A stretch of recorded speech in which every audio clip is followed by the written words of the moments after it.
Bonjour! Aujourd'hui, je joue à la grenouille pour parler d'une vieille étude scientifique qui date de 2010.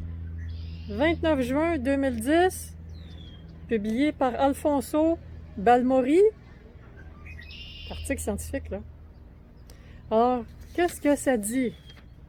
Ça dit que des grenouilles qui vivent dans un environnement dans le genre ça. Tiens, c'est en anglais. C'est qu'il y a une expérience qui a été faite en exposant des œufs et des têtards de grenouilles ordinaires à des champs électromagnétiques de téléphone cellulaire, en fait d'antennes de téléphone cellulaire situées à 140 mètres. L'expérience a duré 2 mois.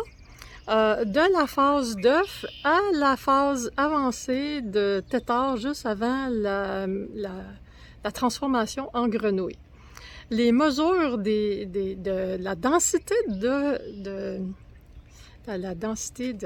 puissance, ou on peut appeler ça l'intensité des champs électriques, ça a été mesuré en volts par mètre, c'est-à-dire 1,8 à 3,5 volts par mètre selon l'appareil utilisé, c'est-à-dire que quand on change de modèle d'appareil, on n'a pas tout à fait les mêmes mesures. C'est ce que je me suis rendu compte en comparant les lectures de plusieurs appareils.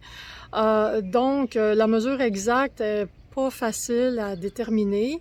Puis peut-être que pour avoir une lecture juste, peut-être, c'est même pas sûr, mais peut-être que les appareils Narda à 40 000 $ fournissent ces mesures-là.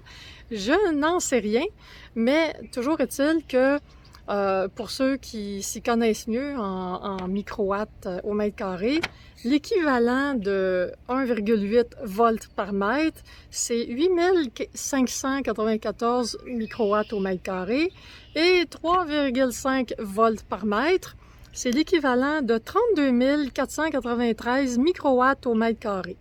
Alors ça, juste pour vous donner une idée de la vraie vie de ça, quand j'habitais à Montréal, l'année dernière, au mois de mars, où c'était moins fort que maintenant, parce qu'il y avait moins de 5G qu'il y en a maintenant, ben c'est que 8594 microwatts au mètre carré, on mesurait ça dans la rue, devant la maison. Puis dans la rue, c'est là où c'est le moins fort. 32 493 microwatts, ça, c'est ce qu'on avait dans la cuisine. Puis dans la chambre à coucher, c'était 152 000 microwatts au mètre carré.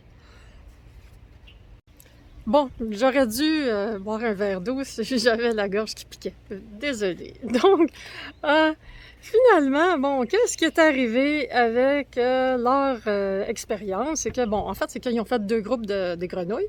Un groupe exposé aux ondes, puis un groupe protégé dans une cage à Faraday.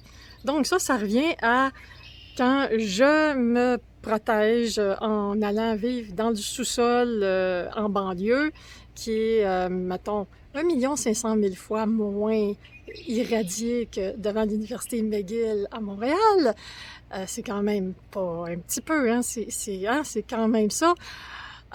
Ou quand je porte une cage à Faraday, c'est-à-dire un vêtement en fil d'argent qui me bloque des ondes. Donc, c'est un petit peu comme si j'étais la grenouille qui va se cacher dans la cage à Faraday. Donc, bref, ceux qui étaient exposés, c'était 70 grenouilles. Il y avait une faible coordination des mouvements, un symptôme que j'ai eu dans la 5G. Une croissance non synchronisée.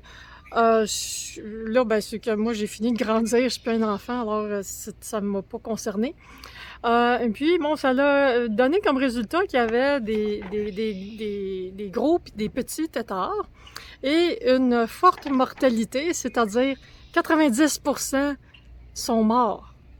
OK? 90% sont morts après 2 mois d'exposition à la puissance que j'avais dans ma cuisine à Montréal, puis ce que j'avais dans la rue en face.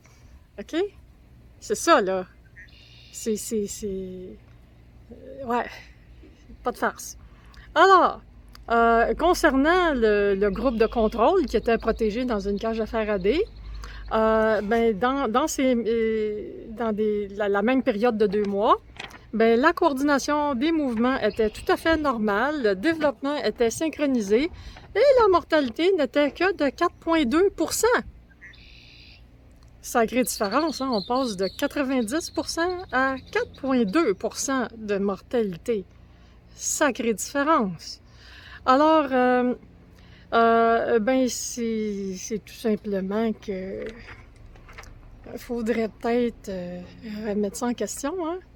Là, c'est que vous remarquerez que dans les médias, quand on parle de technologie de téléphonie mobile, on ne parle que des fréquences. OK? Ça, les fréquences, c'est comme quand vous écoutez une chanson à la radio. La chanson, là, c'est un paquet de fréquences. C'est pas vraiment un problème, même si, mettons, on dit la chanson que vous écoutez, vous l'aimez pas, là. C'est pas ça qui va vous tuer, là. C'est pas ça qui va vous rendre malade. La densité de puissance, le sujet dont personne ne parle dans les médias, là, ben ça, c'est le volume. Ça, c'est comme prendre un super méga ampli, là, tu sais, comme pour aller faire un gros spectacle, là, pour 500 000 personnes, là. Mettre le son au maximum puis se mettre devant le haut-parleur, OK? Ça, là, quand même que vous aimez la chanson, là, ça va vous défoncer les tympans, ça va vous causer des dommages sérieux. Parce que la puissance est trop forte. La 5G, là, oui, on peut faire débat puis dire « Ah, c'est pas tes bonnes fréquences ». Mais en ce qui me concerne, là, ce débat-là, il est mineur en comparaison de la densité de puissance utilisée. C'est capoté. Puis là, mais c'est que peut-être que vous vous dites « Ouais, mais là, ils ont fait des tests, là, puis ils ont établi des normes de sécurité. Oui. Alors, les normes de sécurité, juste pour que vous sachiez, pensez-y bien comme il faut. Si vous ne me croyez pas, allez vérifier. Hein? Allez vérifier par vous-même, parce que peut-être que vous pensez que je ne sais pas lire. Mais c'est que je vous rappelle que 90% des grenouilles sont mortes avec une densité de puissance de 32 493 microwatts au mètre carré dans la lecture la plus élevée. Puis l'industrie trouve qu'à 10 millions, vous êtes en sécurité. 10 millions! Devant l'université McGill, 1,5 million, c'est ce que j'ai mesuré. Devant une école primaire près de Atwater, 2 millions. Vous sentez-vous en sécurité?